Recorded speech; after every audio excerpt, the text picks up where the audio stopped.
We need a saying for, like an idiom for that feeling, the nails on the chalkboard. The feeling you get. The squidgy feeling? Squidgy, that's pretty good. I think we should all start saying like, oh, my skeleton tried to jump out of my body. Oh, I like that. I think that's what we should. Is that what happens when you hear nails on a chalkboard? I think so. Oh, okay.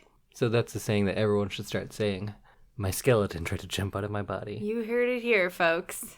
It sounds like one of those sayings from a different language that gets translated over, and you're like, yeah, okay, I get it. Yeah. Although the English ones don't make a lot of sense either. Drive me up the wall, knuckle sandwich. No wonder people have such a hard time learning English. Like, we just make no sense most of the time. Most of the time, that's true. But we're going to make lots of sense today on a brand new episode of I Love This, You Should Too. I love this too. What? Do you? What? This. What? Podcast. It's all right. I love it.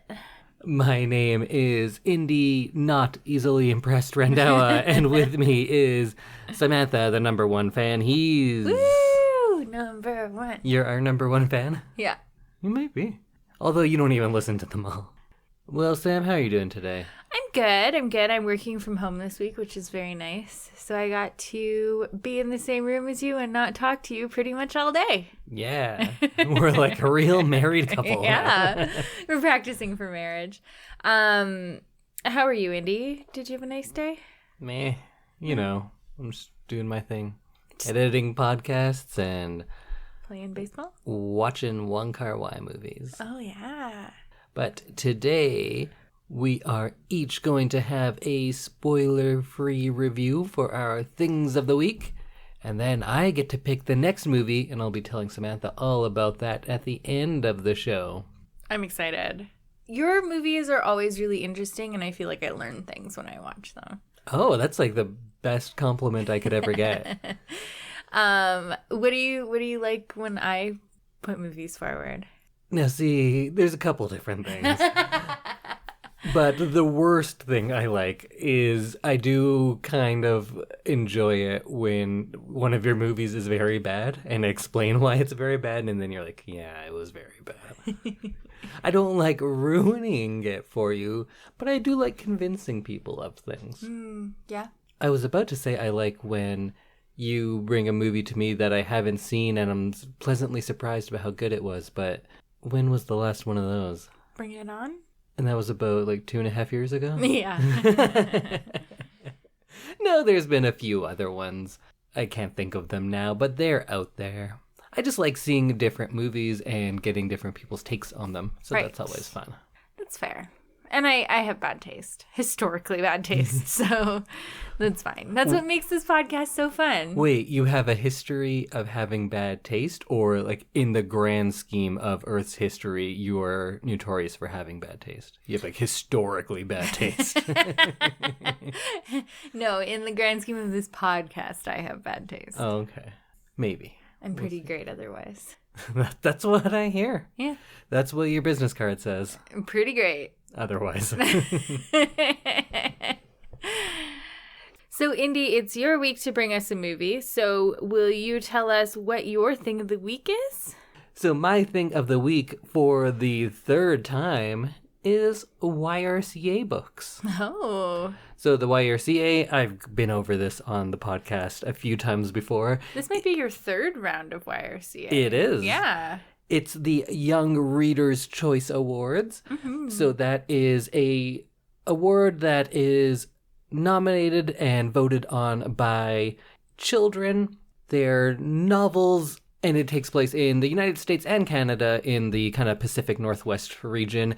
Here in Edmonton, we are included in that, and at the Edmonton Public Library, we have a big push for kids to read these books and then vote on them. So every year there are 24 books that are nominated, 8 in each of the categories. We just got in the winners for the previous year. It was a weird year because, well, everything was very weird. So it ended up lasting a little longer. Did you read any of them this year? Oh God, this year has been like 7 years long, so I'm honestly not even sure. That's true. I was looking at the ones and I was like, wait a minute, that was 2 years ago. But no, it was all this year, and time has no meaning. Honestly, I'm not even sure if I read any of them. But I'll tell you when you tell me about them. So for the junior division, the winner was Small Spaces by Catherine Arden. And I have no problem with this one, actually. It's a fun book for younger readers. It's a kind of spooky one. And I enjoy scary things that are targeted at younger audiences. Like that really fun, innocent level of horror. Yeah. Where in this one, it's like... scarecrows get up and chase them around and stuff like that. It's a lot of fun, so I liked that one. So I'm not even going to argue with that winning. Inkling was in there as well, and Sweep, both of those were quite good as well. But the intermediate division this year is where all the good books were. Usually this is where all the worst books are, because it's kind of the... Actually, intermediate's probably more like junior high-ish. And as you know, junior high kids are kind of the worst, and a lot of the times their books are kind of the worst. True. But this year there were so many good ones, and unfortunately, none of those good ones won. Of course not. The winner was City of Ghosts by Victoria Schwab, and I read it. I thought it was kind of junk. There was a ghost in it, so that was fun. But it was pretty bad, especially when there were so many really good ones. Starting with No Fixed Address by Susan Nielsen. It's written from the point of view of a young boy who is experiencing homelessness, and it's very Canadian because they're always going to like No Frills and things like that. I love it. And it was just such a innocent take on this. It wasn't trying to push an agenda so hard, but you can definitely see the points that they're making. There was also one called The Truth as Told by Mason Buttle. This won a bunch of other awards, but for some reason did not get a lot of traction for the YRCA. It's a really beautiful story of this boy, and a lot of the times when we depict someone who is not doing well in school or has some sort of learning disability, you don't get a lot of characterization to them. You just have like that thing, that disability, that's them. But this is told by that child, and it's just a really fully fleshed out character, and you get to share in on the hardships and the things that he's going through. It's a very good book. It's an easy read for kids, so I definitely recommend that one. Darius the Great is Not Okay by Adib Khorram is a fantastic book about a boy coming to terms with his who he is in so many different ways. I don't want to spoil it more than that, so I'll just say it's very good. But my pick out of all of those was The Poet X by Elizabeth Acevedo, and she is a like spoken word poet. And I think this is her first novel. I'm not sure if it's her first, but I've read a few of them now, and this one was great. It's written in poetry, and if you get the audiobook version of this one, the author reads it, and that adds a lot to it. It's about a kind of high school age woman who is, I think this is kind of a through line through a lot of these ones, but just getting comfortable being who she is. And it's a very celebratory and empowering novel, I guess, is how I could sum it up without going into it too much. But The Poet X would be my pick from all of the intermediate books, but there's a bunch of other good ones in there as well. Then in the senior division, the winner was 5 Feet Apart by Rachel Lippincott, and that one is pretty popular with high school kids, I think, because they made a movie about it, and it starred, what's his name, Jughead from Riverdale? Yeah. That guy? Yeah, I saw that movie. I didn't read the book. Oh, how was the movie? It was very sad. Okay. I watched it when I was away this summer, and there was some crying all around. But it was pretty good. It was an interesting story because it's about 2 teenagers who have the same disease and thus can't be close to each other, and so they have a teenager romance, and they struggle with not being able to like even touch each other. Yeah, and she's super cautious and is living her whole life sheltered, but he's a rebel and he's out there and he's wild and he awakens something in her. So it's fine, I guess. I know it's like just important to have different points of view, and these people have cystic fibrosis, and it's a whole world that I know very little about, so it was good as an insight to that. I don't think it was a particularly great book, but I have nothing against it. It ended up winning. Kids love it. I think my pick out of the senior ones would either be Children of Blood and Bone. That one has a great premise, but it drags a lot. So I think my pick would be Sadie by Courtney Summers, and she's a Canadian author. And this one is another one that's great to read as an audiobook, because the premise of this novel is it's following this case of a missing girl. And as you and I both know, there's so many podcasts about like a missing person, and they follow along with it. And when we listen to so many things like that, and I know lots of people are just really into true crime, I've kind of stepped away because I've found myself almost getting desensitized to so many things. And I think that's a real issue with people who are just consuming so much true crime. And they're like, oh, great. Did you see that part? They're talking about when they cut her tongue out. That was great, huh? And I think you kind of get removed from the actual people of it. Yeah. So this novel is almost a remedy of that, because it flips back and forth between this podcast, which is written down in the book, or you can listen to it and it's kind of produced like a podcast. Oh, cool. So that's why I recommend it as an audiobook as well. But it flips from that to the actual story of what happened. So you have the reporter who's doing the podcast making assumptions like all investigators and reporters have to do based on the evidence they have. They go, oh, this is probably what happened. She must have done this. And it's all the things we've heard many, many times before in cases of, especially with missing girls. Right. And I'm not saying that they blame her, but they kind of suggest that it was her choices that led to this sort of thing. Mm-hmm. But then this book juxtaposes those with the actual story, and you get to see what really happened. Of course, this is all a fictional case, but you kind of then go back and think about your own assumptions and how you look at true crime or cases of missing people and the assumptions we make, because you're actually getting to hear her side of things as well. So I think Sadie is my pick for the senior division. Cool.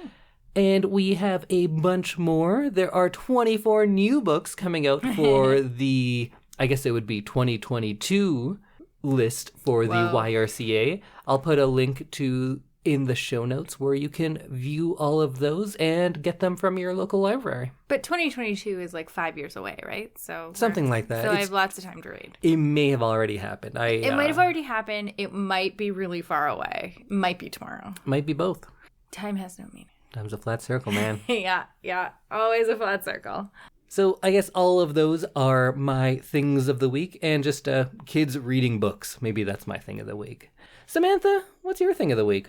Oh, thank you for asking, Indy. That's literally what I'm here for. I was trying to be like polite and conversational. Oh, but we don't do that on this. No, you're right. You try. I try to like lean into being a jerk because that's kind of like my podcast thing. I don't think you're a jerk. I think you're a nice guy. Well, you know me outside of the podcast, but on the podcast, a little bit of a jerk. Sometimes. Yeah, thank you.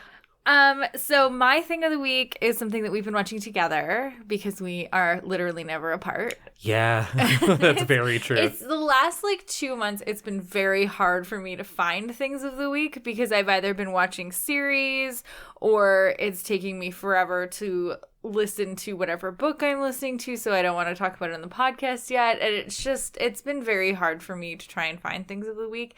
Hence my previous things of the week of non-alcoholic beer. And just whatever show we've been watching. Whatever show we've been watching. So, in the spirit of whatever show we've been watching Buzzfeed Unsolved on Amazon Prime Video. And this is one of my classic, I come in and watch half an episode and then say, we should watch this together, and then you're not allowed to watch it without me anymore. Yes. I'm really good at stealing all your shows.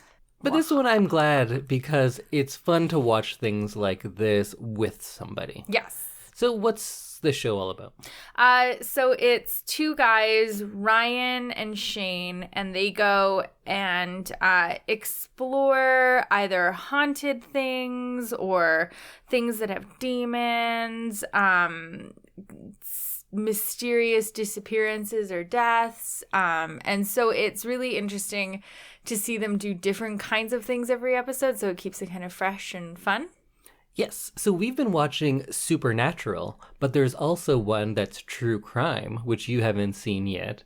And they also did one on sports conspiracies, which is how I got into the show because I'm still not over the Sacramento Kings losing to the Lakers in Game 6 that year. They were absolutely robbed.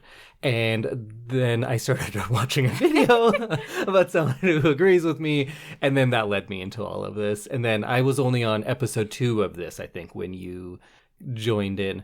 There was a different host in the first episode. No Shane. Really? Yeah. I see there's a couple names. I'm just on the Wikipedia page. I see there's a couple different names, but I like Shane and Ryan because Shane doesn't believe in ghosts at all. Mm-hmm.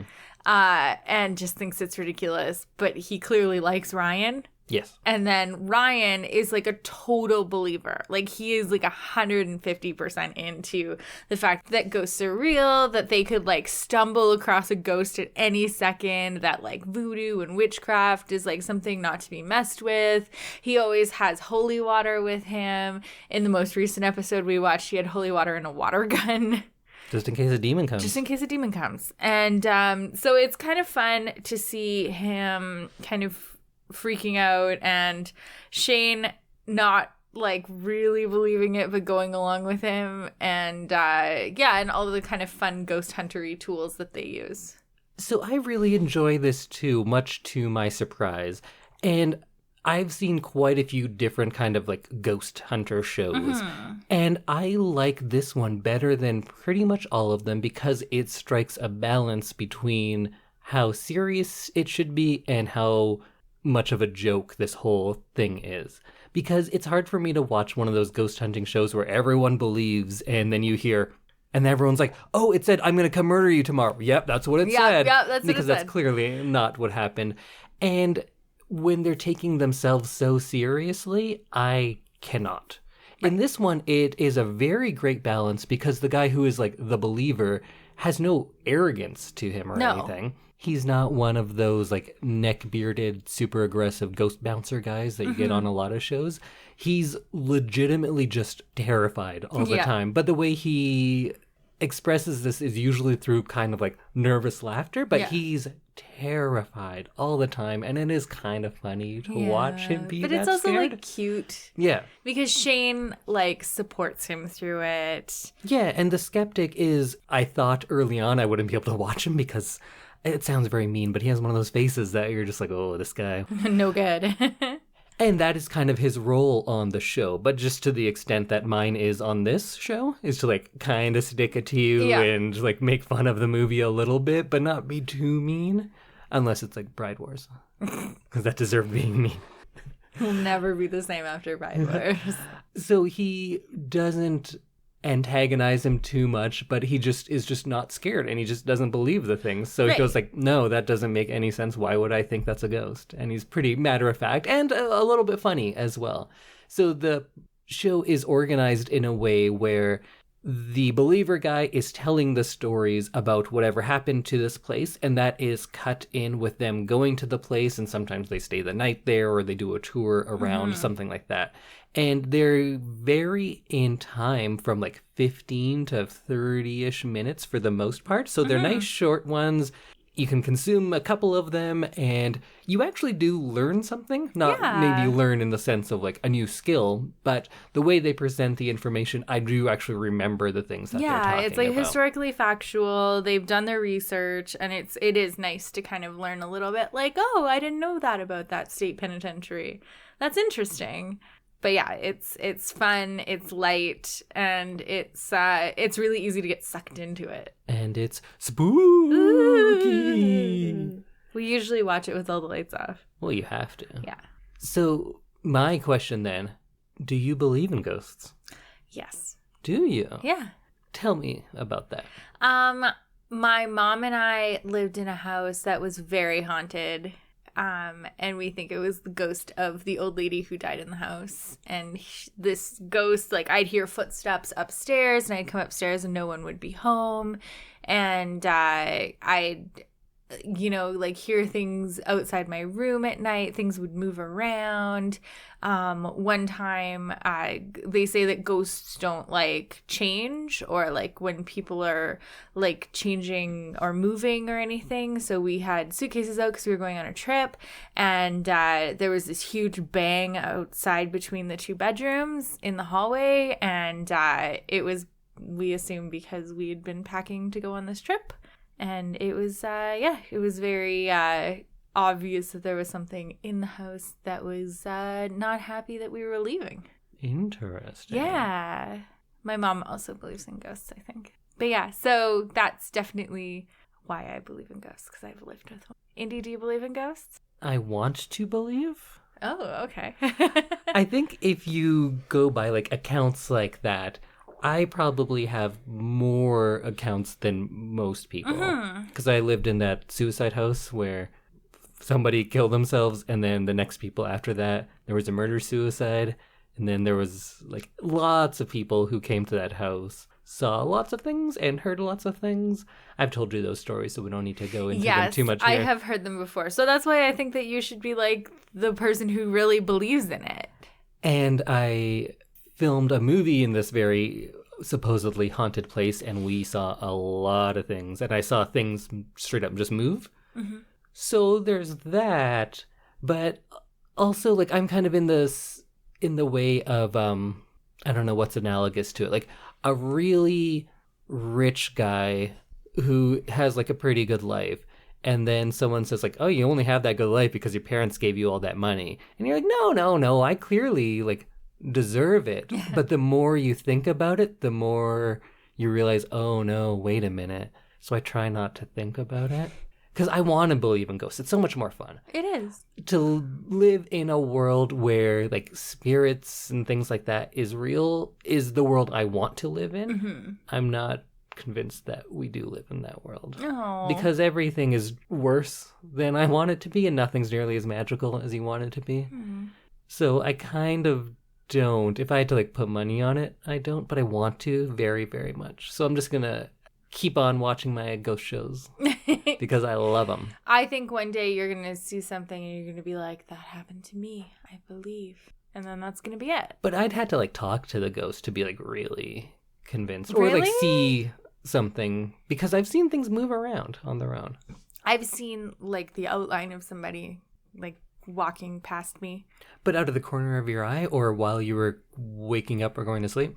I'd like out of the corner of my eye, but it was also very cold, and like I had a feeling like something wasn't right. See, I want to believe that so much, but like so many things out of the corner of your eye. I know that like that's like kind of hard to, believe or back up. But I definitely think that like if you have this like instant feel of like dread in your chest as something's walking past you and it's like icy cold, I think it's real. I'm glad. I want to think that too. Yeah. So check out Buzzfeed Unsolved. Yeah, it's a Buzzfeed show. I know. I don't know how old it is. So funny. So Buzzfeed Unsolved started in 2016 and is still going. Oh, is it? Yeah. Oh, cool. I assumed this was very old for whatever reason. No, it's not. It's not that old, but it's still happening, which is great. And it's all available on YouTube for free for you to watch. And there's a link in our show notes so you can watch all of these fun little spooky shorts. Yeah, and if you have Amazon Prime Video, it's also available there. I wish we could spend the whole episode talking about ghost stuff. Yeah, maybe we should just have like ghost episode at Halloween. Oh yeah, just like our scary stories. Mm-hmm. Or you should pick like a ghost movie, and then if it's not good, we could just talk about our own stuff instead. Sounds good. So Indy, the reason we're all here, what are we watching this week? Well, actually, Samantha, do you have any guesses? I think it's going to be a Wong Kar Wai movie. Yeah. I think it's probably going to be Chungking Express. Yeah. And I think you're about to tell me all about it. As many of our listeners know, I've been trying to do Chungking Express on here for a while, but I was waiting for this brand new Wong Kar Wai Criterion Collection Blu-ray box set to come out, and I finally got it, and I'm very happy. I got it yesterday, and I've already watched 2 of the movies over again. Guys, Indy has been talking about this box set for literally 6 months. I have purchased, like, pretty much no tangible objects in the last year. Because I've been pretty much off work with layoffs and stuff. I'm not really going anywhere. So I don't buy any tangible things anymore. So this was my first big purchase in quite a while, and I was very excited to get it. I gotta admit, the packaging, not a fan. But that's not what matters. It's that I get all of these movies that have been very hard to find and haven't been released in such good quality ever before. Really, I was thinking of doing my thing of the week is the box set and then pick the movie at the end. Yeah, that would be a very indie thing to do. So I just rewatched In the Mood for Love this morning, and it's so much better than I even remember. It's so good. Oh, Tony Leung.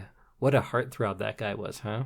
Mid-90s Tony Leung? I don't know who that is.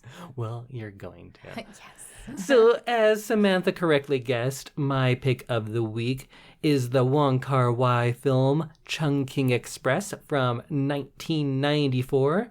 I first saw this probably in like 2002 when I was a teenager, kind of getting into film and taking my first classes in university. And I loved it the very first time I saw it. I thought this was amazing. And I think for only the second time in the history of this podcast, I'm going to say I think this is one of my top 10 favorite movies ever. Ever? Yeah. I don't even think it's Wong Kar Wai's best movie. I'm not sure it's his best, but it's my favorite because it's very charming. It's an earlier one of his, so you can see it's not nearly as polished. It's very, very 90s. If you love the 90s, you're going to like this movie, I think.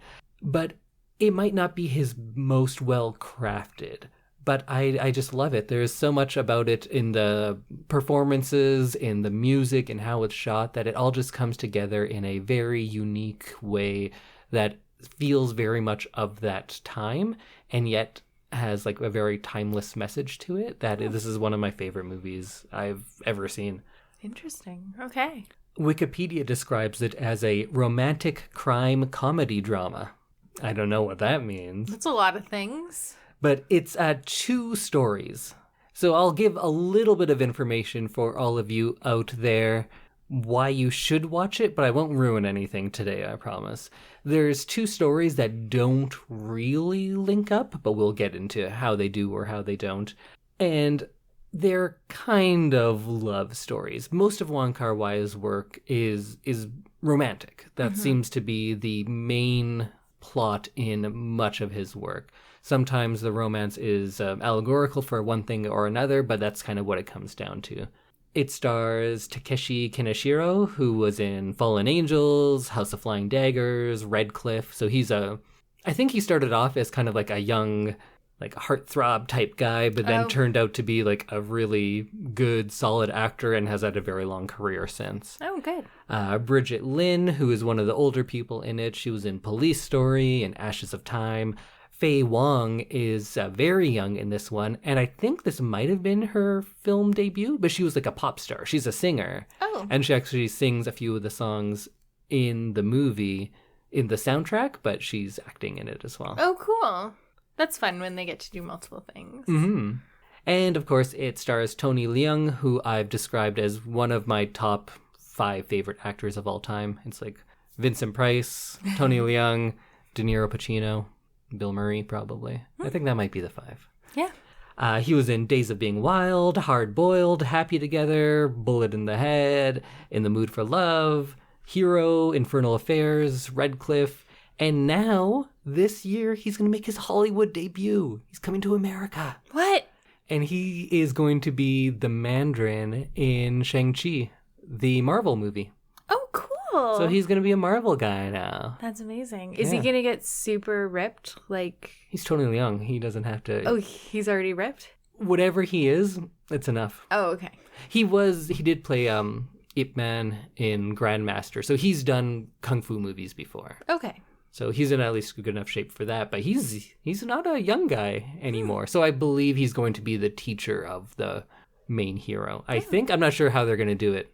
I have thoughts of what is actually going to happen, but I feel like I won't share them because I know the comic books and I know who the Mandarin turns out to be, kind of. So I don't want to say anything. Okay.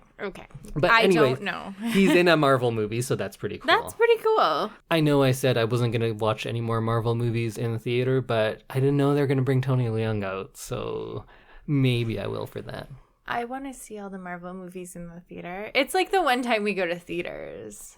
It used to be. It's like once every 6 months we go see a Marvel movie. And I think this might be coming out in like September, so maybe we'll be able to go back by then. Maybe, hopefully.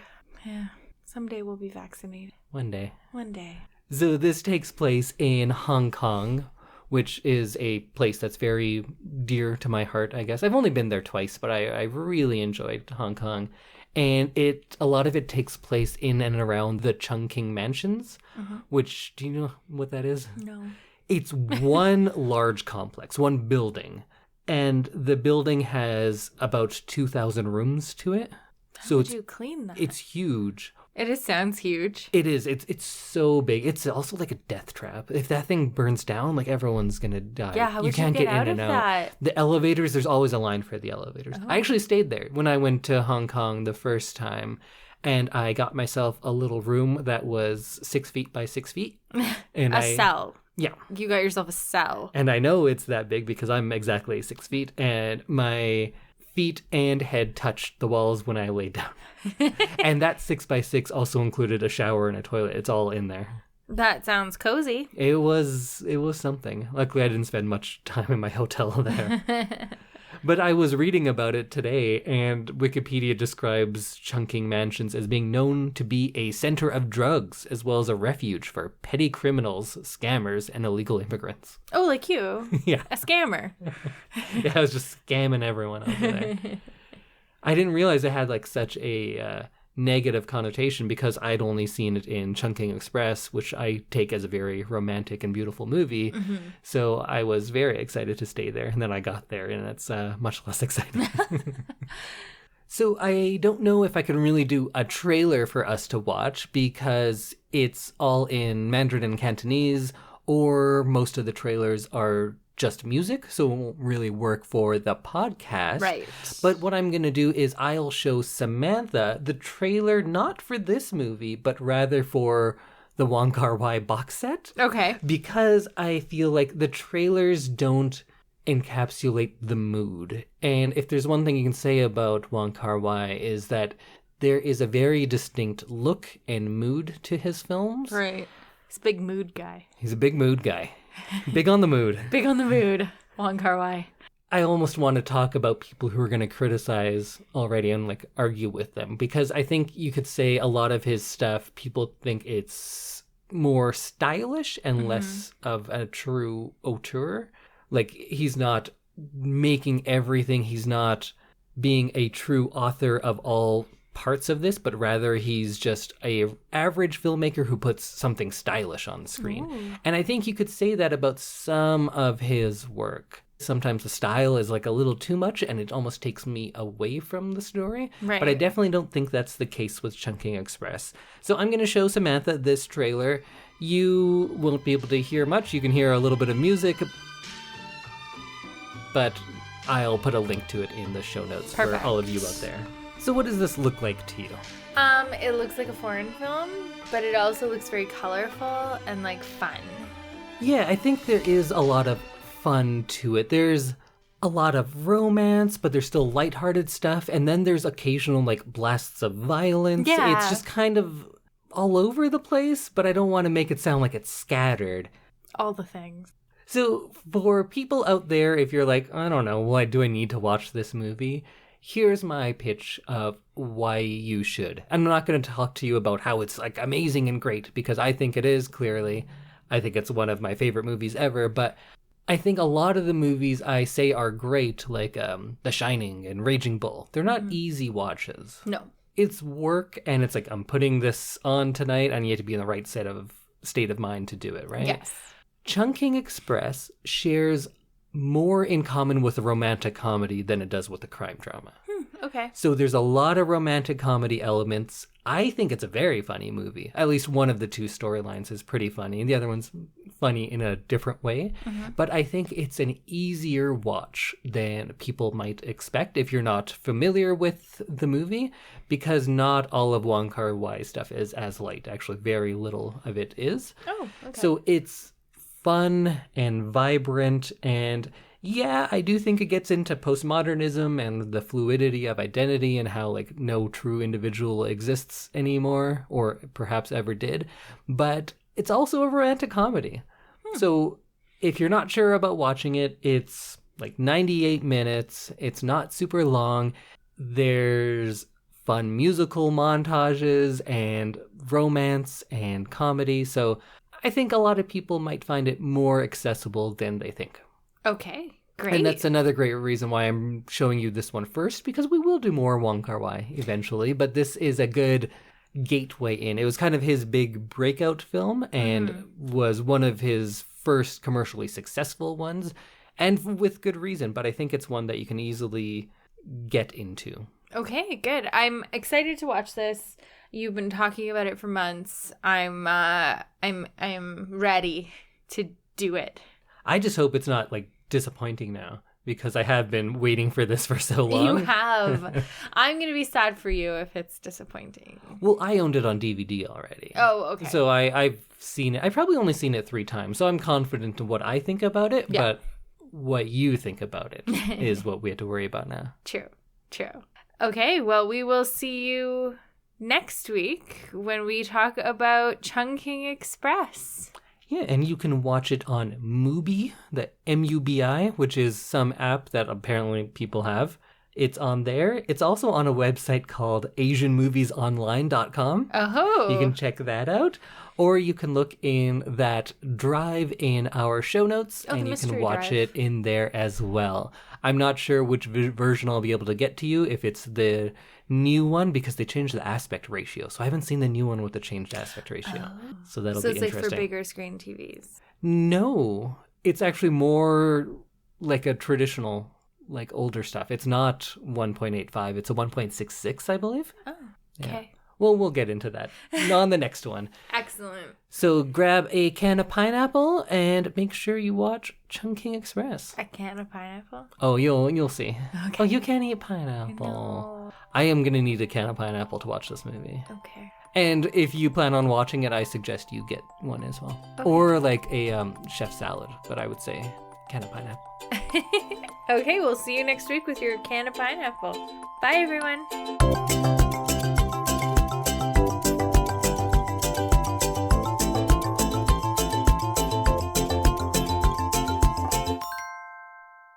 Freaking out, and Shane Shane